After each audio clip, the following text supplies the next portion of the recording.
The devil you are fighting now is not the one Jesus was fighting. The arrogance with the one Jesus was fighting is much higher. Now we meet a devil who is already under our feet. Every demonic agent, every place of altar that is antagonizing your prayer, I decree and declare as a prophet, that is already done away with in the name of Jesus. You shall increase. Do you realize that the devil Jesus fought is not the devil you are fighting? Let me explain. The devil you are fighting now is not the one Jesus was fighting. The arrogance with the one Jesus was fighting is much higher than the one we are fighting now. He had just defeated Adam and Eve. And then for years destabilized the plan of God. If you look at what is called the Nephilim, is the devil himself corrupting the blood of humanity so that the blood will be corrupted and Jesus would not come. So everything you see in the Old Testament and the flood coming is because Jesus was the one who was being prevented from arriving on the scene. Because the devil knew if he corrupted the bloodline, what happens is Jesus would not be born because he has to be of pure blood. So the devil was winning the battles then. With the luminaries that were there, the devil was winning. To the point that when he meets Jesus, he offers Jesus the world and Jesus doesn't argue. Because Jesus already knows the earth belongs to the devil. Because he was given by Adam and Eve. Then we come to this location now where he defeats him on the cross. Now we meet a devil who is already under our feet. So why is it that it's failing? Why is it your life is failing? You have no testimony because you are failing to enact the rules and the regulations. You are just failing to enact it. See, when we come in here and we touch cancer and cancer dries up. Remember a few months back we had breast cancer. Are you getting this? That was the breast cancer. After prayer, watch. What causes that instant power to touch a person like that? From that wound to dry up. It is not that Uebert angel has a lot of power. Technically you can say yes. But the reality is, I just got a hold of tricks on enacting what God had already won. That cancer was already healed. But what you fail to do is to enact. So when I see these people, I tell them what I sense God is speaking to me. But notice, I don't go with fear. I speak boldly. How many know Adeboye? Adeboye answered the call at 35. It doesn't matter what age you are. You can answer the call now. Something will be. And Adeboye is not even the founder of the church. 35. When he heard the call, he went deep into the forest.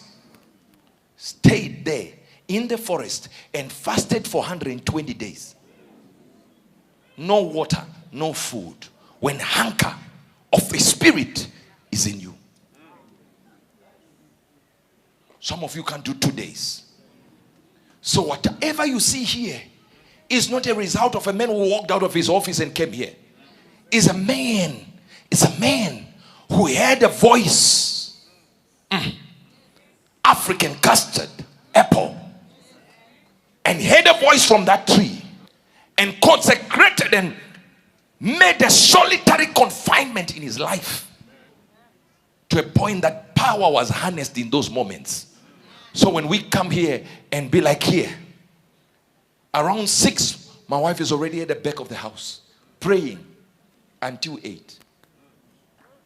So when you see her sitting there writing notes to you, they're just notes. Those notes are different from your notes. We can compare the notes like this and realize, were we hearing the same thing? Was it the same message? Because what she's able to draw from there was harnessed in 2 hours.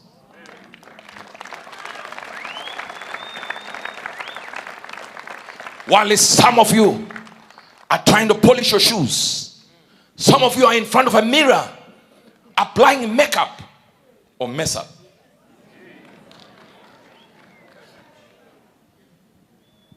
And then you wonder how some are chosen and some are not. Maybe sitting there, you could have been the wife of a billionaire, but you never harnessed the power. Because marriage, remember, like I told you before, marriage is a firefighter institution. You are fighting fire, extinguishing fire, lighting some. All the years your husband, before he saw you, there were an accumulation of fire. His father, his grandmother, his grandfather, his great-grandfather, all accumulating negative fire, strange fire. Now you're coming in as a wife and you think you're going to have a beautiful marriage. No, your time will be spent in trying to remove the demons from your father-in-law.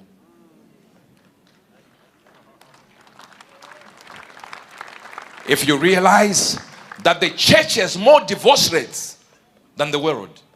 Why? Because we fight demons. And the world has come to church at a certain period and we were able to cast it out. But now the church has gone to the world. Who will cast us out there?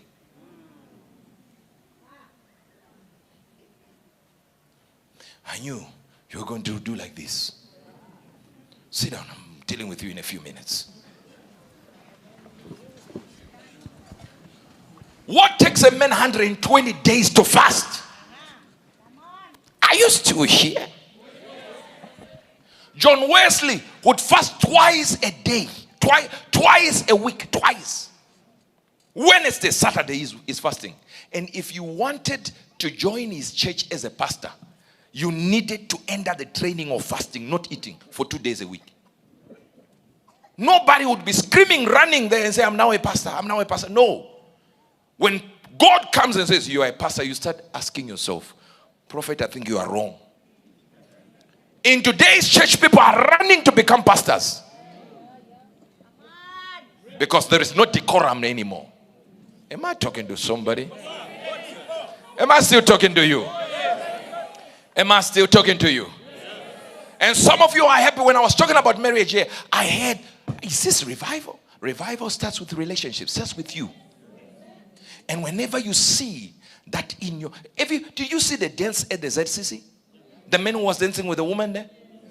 There were so many like that. Man and wife, husband and wife, dancing in tune. That's learning to fellowship at home. That dance is not done in front of people. No, you don't learn it there. You are at home practicing how you dance. And then dancing at home, dancing for Jesus.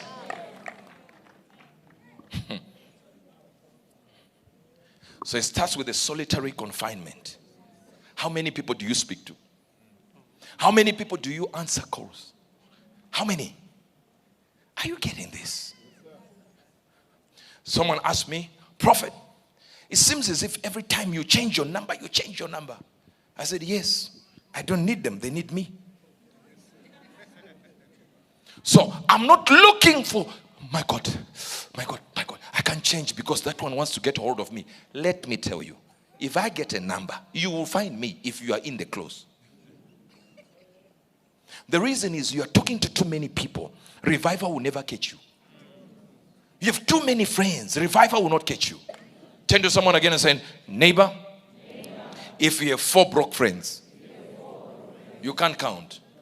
You are 5. You left yourself.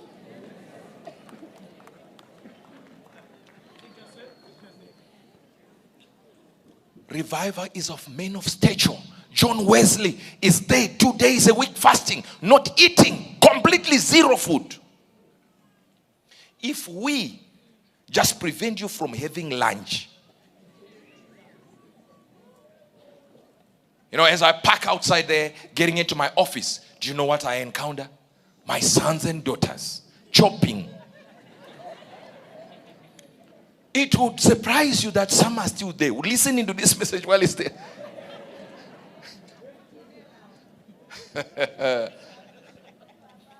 Till when?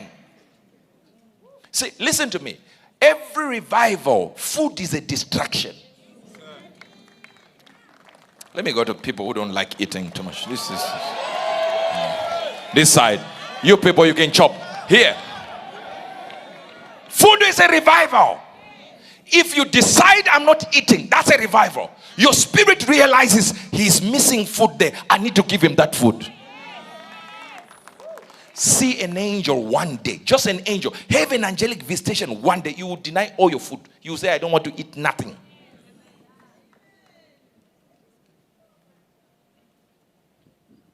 So many of you are sitting there saying, when is revival coming? I'll tell you. Right now we are on just whispers of revival. We're going to go around Africa just preaching this message. Around the world, Asia, America, the Western world, Latin America. Preaching revival is